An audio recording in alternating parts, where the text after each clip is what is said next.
बहुत समय पहले एक छोटे से गांव में दो भाई रहते थे। एक का नाम दीपचंद और दूसरे का नाम चिंटू था। दीपचंद बड़ा भाई और चिंटू छोटा भाई था। वे बहुत गरीब थे। उनके पास केवल एक भैंस और एक चद्दर थी।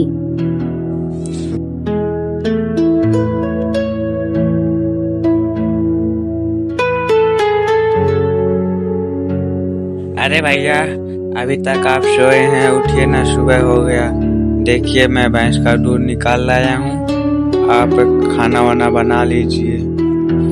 हाँ ठीक है चिंटू, तू जा, तब तक भैंस को चारा दे दे। तब तक मैं यहाँ पर खाना बनाने का इंतजाम करता हूँ। छोटा भाई चला जाता है भैंस को चारा देने। तभी बड़ा भाई सोचता है, मेरा तो मजे मजे है।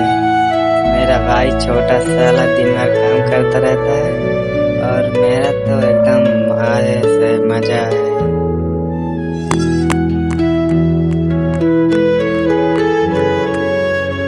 मेरी जानम है तू, मेरी जानम है तू। चल भैंस, जल्दी जल्दी सारा चारा खा जा। मैं अभी घर से आता हूँ।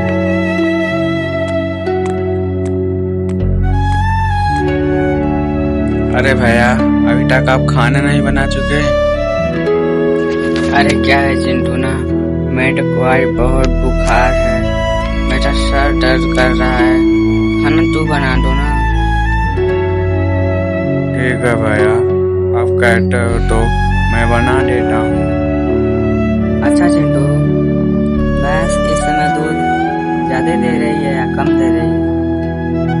भैया, भैंस तो अच्छा सा दूध दे रही है। उसको रोज मैं खिलाता पिलाता हूँ ना, अच्छे से दूध देती है।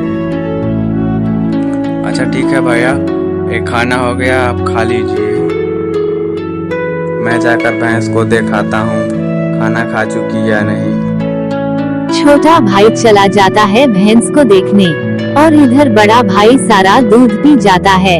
तभी छोटा भाई भैंस को घर में बांध कर आता है अपने बड़े भाई के पास और बोलता है, अरे भैया, दूध तो गर्म हो गया होगा, चलिए चलकर पी लेते हैं, नहीं तो कोई जानवर आके खा जाएगा। अरे छोटे, मैं तो थोड़ा बाहर चला गया था, तभी देखा कोई जानवर आके दूध सारा पी गया। भैया, आप कहाँ चल जाते हैं? क्या करने के लिए? इतना मेहनत से निकाले थे दूध, सब जानवर को खिला दिए। अगला सुबह चिड़ियों के चहचहाट के साथ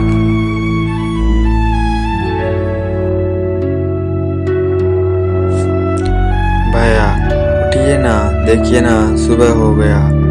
जाइए भैंस को चारा पानी दे दीजिए।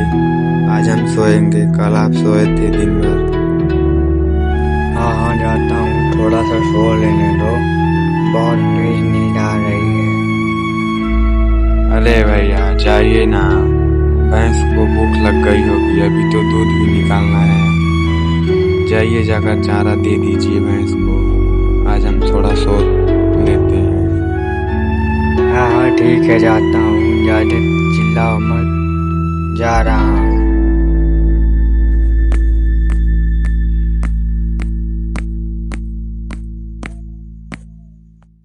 ये इस समय अब काम नहीं कर रहा है, लगता है कुछ तो बात है, कुछ करना पड़ेगा इसके साथ। ले मुन्नी, जल्दी जल्दी खा के पेट भर ले, अभी तेरा दूध निकालना है बहुत सारा। क्या करूँ अपने छोटे भाई का, ताकि हमको कोई काम ना करना पड़े। चलता हूँ अपने दोस्त के पास, उससे पूछता हूँ, उसको पता होगा, कोई तो कोई रास्ता निकालेगा ही जरूर।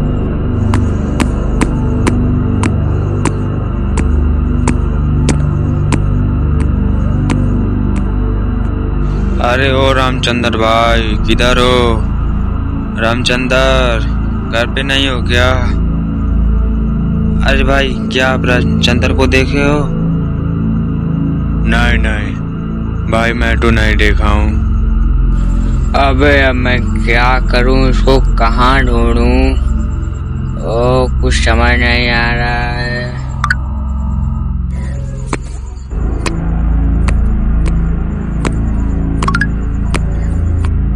अरे दीदी सुनिए तो जरा, क्या आप रामचंद्र को देखी हैं? हाँ देखी हूँ, वो अभी को घर पे गए हैं, जाके खोजो, अभी को गए हैं घर पे, मिल जाएंगे।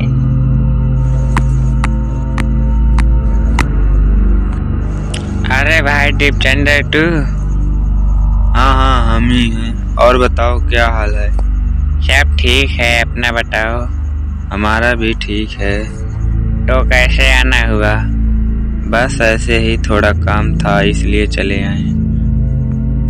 भाई तुमको तो पता ही है, हमारे पास एक चद्दर और एक भैंस है, लेकिन मेरा भाई बहुत ही पटदारी करता है, कोई काम नहीं करता, हर काम में पटदारी करता है। भाई कुछ बताओ ना, जो कि काम वो करे, मेरा तो ऐसी ऐस रहे, आराम रहे। ओह अच्छा, तो ये बात है, तो मेरी बात ध्यान से सुनो। घर जाके ऐसे उससे बोल देना। हाँ भाई, ये तो बहुत कमाल का आइडिया है। चलो मैं ठीक है चलता हूँ घर।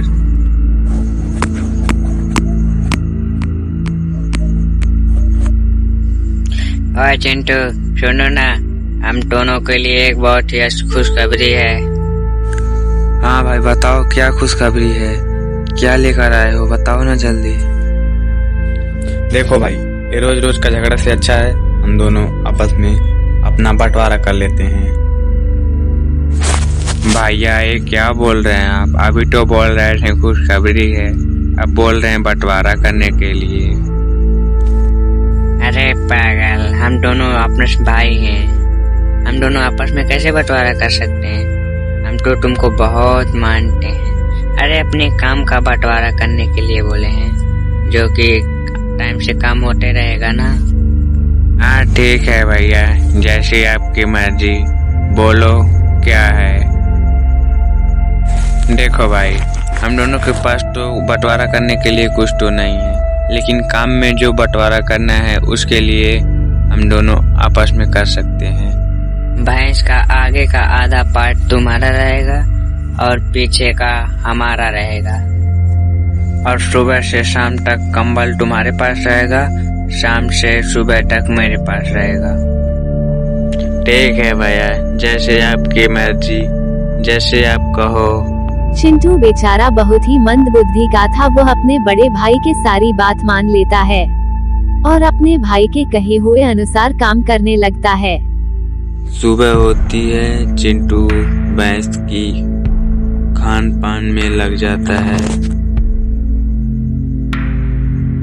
उसके बाद दीपचंद्र आता है और भैंस का दूध निकाल के लेके चला जाता है।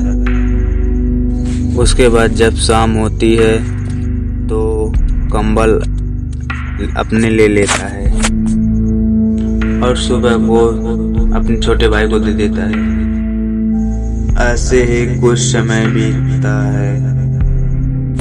ये मेरा भाई मेरे साथ क्या कर रहा है, मुझे तो कुछ समझ नहीं आता। रोज मैं खान पान देता हूँ भैंस को और ये आता है दूध निकाल कर लेके चला जाता है। जरूर कुछ तो बात है, कुछ तो मेरे साथ गड़बड़ कर रहा है। ये मेरा भाई नहीं रह गया है। अब मैं क्या करूं? एक काम करता हूं, उस बाबा के पास जाता हूं, वो बाबा मेरे को राय अच्छा देगा।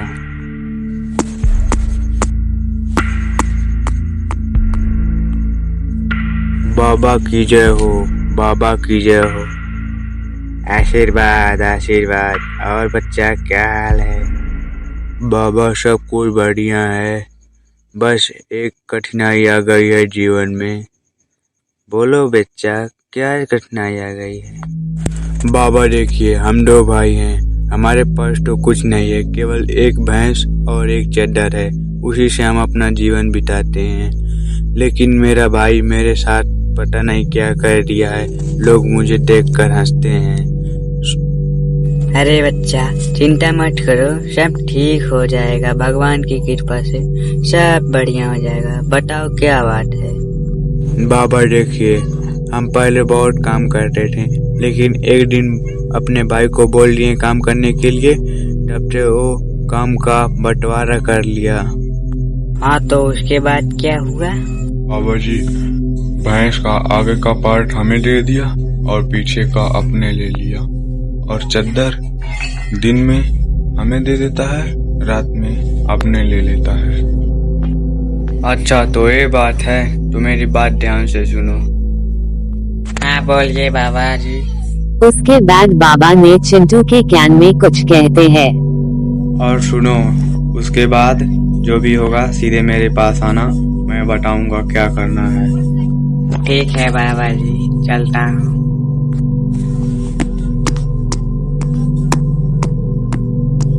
चिंटू चुपचाप घर आता है, उसके बाद सो जाता है और सुबह होती है।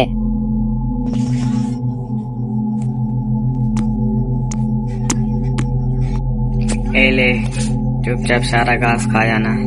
मैं अभी जा रहा हूँ घर, थोड़ी देर में आता हूँ। चिंटू भैंस को चारा देकर घर आ जाता है खाना बनाने के लिए। उसके बाद उसका बड़ा भाई जाता है दूध निकालने के लिए।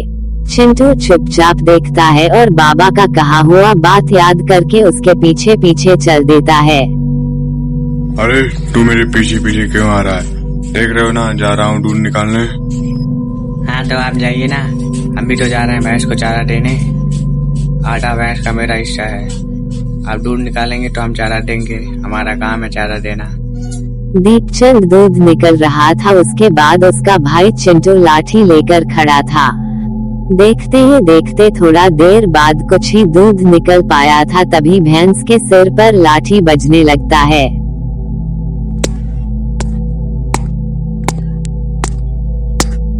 तभी भैंस भागने लगती है और उसका सारा दूध गिर जाता है।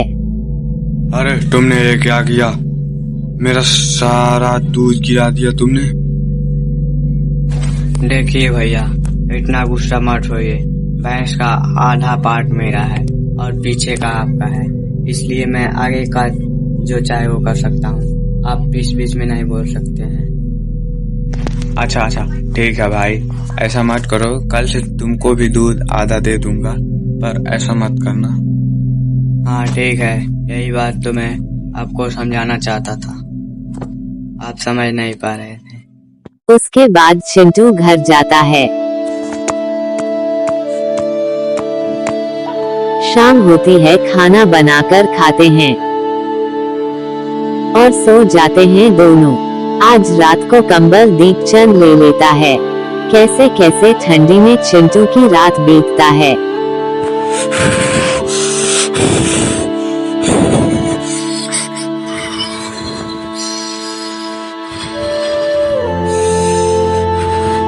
बहुत ठंडी लग रही है, क्या करें? कैसे बिताएं रात? सुबह होते ही चिंटू उठता है और सीधे बाबा के पास चल देता है।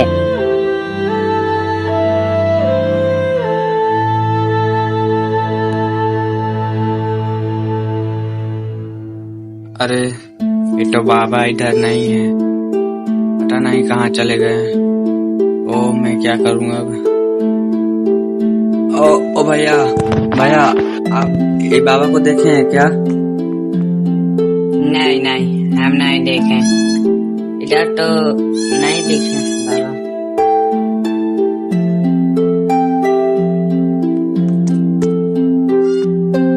अरे दादी माँ आप यहाँ के बाबा को देखे हैं क्या?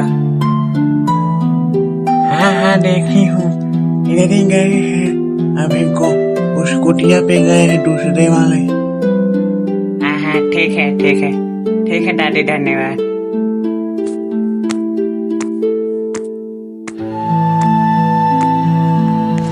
बाबा की जय हो, बाबा की जय हो। आशीर्वाद बाबा, आशीर्वाद बाबू। बाबा जी आप अपना लोकेशन चेंज करते रहते हैं, बार बार आपको ढूंढने में बहुत परेशानी होती है। अच्छा हाँ, कोई बात नहीं, इधर ब्रह्म भोज था तो इधर ही चले आए। हाँ बोलो, क्या बात है? बाबा जी आप जैसे जैसे बताए थे हमने वैसे वैसे किया, अब मेरा भाई सुधर गया है, अब कल से मुझे दूध पीने के लिए दे रहा है। हाँ तो अब क्या प्रॉब्लम हो गया है? और कोई बात है क्या? हाँ बाबा जी, वो कंबल बहुत ठंड लगती है, लेकिन कंबल वो ले लेता है। उसके हिस्से में पड़ गया रात के लिए, वो ले लेता है। क्या करें? बस इतनी सी बात? टेंशन मत लो, मेरी बात ध्यान से सुनो। हाँ बताइए बाबा जी, मैं क्या करूं? उसके बाद बाबा ने चिंटू के कान में कुछ कहते हैं और चिंटू चुपचाप सीधे घर आता है।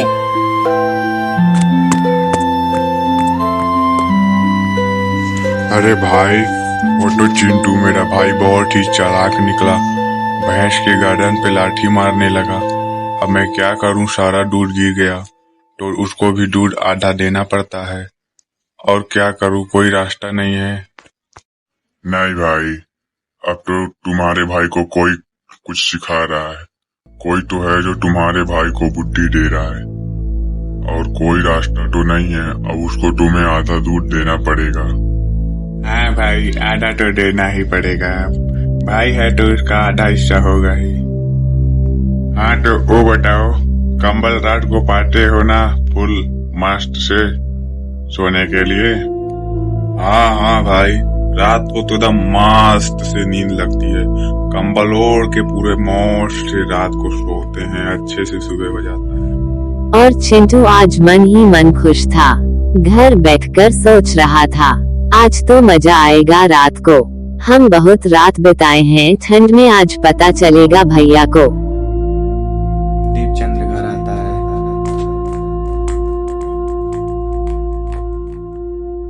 अरे क्या भाई, बहुत खुश हो? दूध पी रहे हो रोज रोज, बॉडी शॉडी बन जा रही है।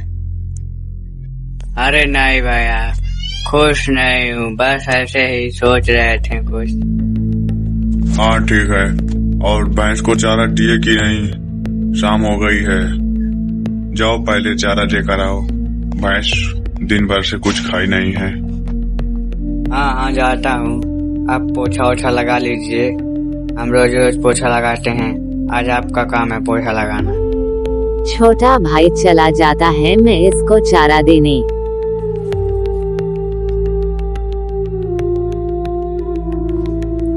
ले, पूरा चारा अच्छे से खा जाना। और छोटा भाई घर के काम में लग जाता है, पोछा लगाता है, खाना बनाने लगता है।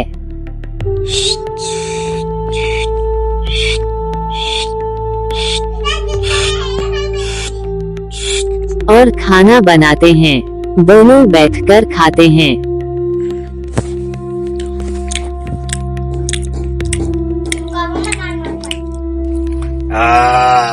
आज मजा आ गया खाना खाने में। हाय चिंटू, मेरा कंबल किधर है?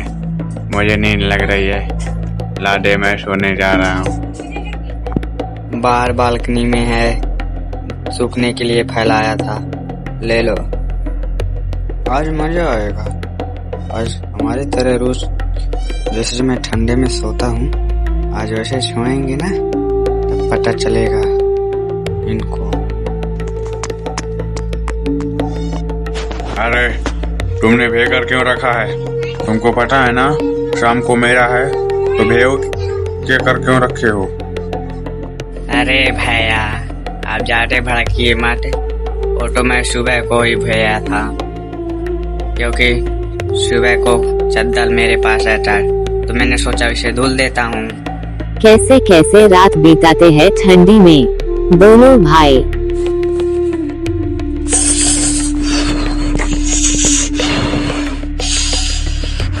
अब जाकर समझ आता है उसको कि उसका भाई कैसे सब कुछ सह रहा था, और अपने भाई से बोलता है, अरे चिंटू भाई, मुझे माफ कर दो, मैंने तुम्हारे साथ बहुत बुरा किया है, प्लीज मुझे माफ कर दो।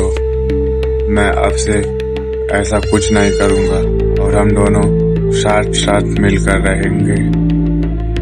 हाँ ठीक है भैया, कोई बात नहीं, जो हुआ सो अच्छा हुआ, लेकिन अब से हम दोनों भाई एक मिलकर रहेंगे। इस तरह से अब दोनों भाई एक होकर रहने लगे। इसलिए कहा जाता है दोस्तों, छल कपट हमें नहीं करना चाहिए।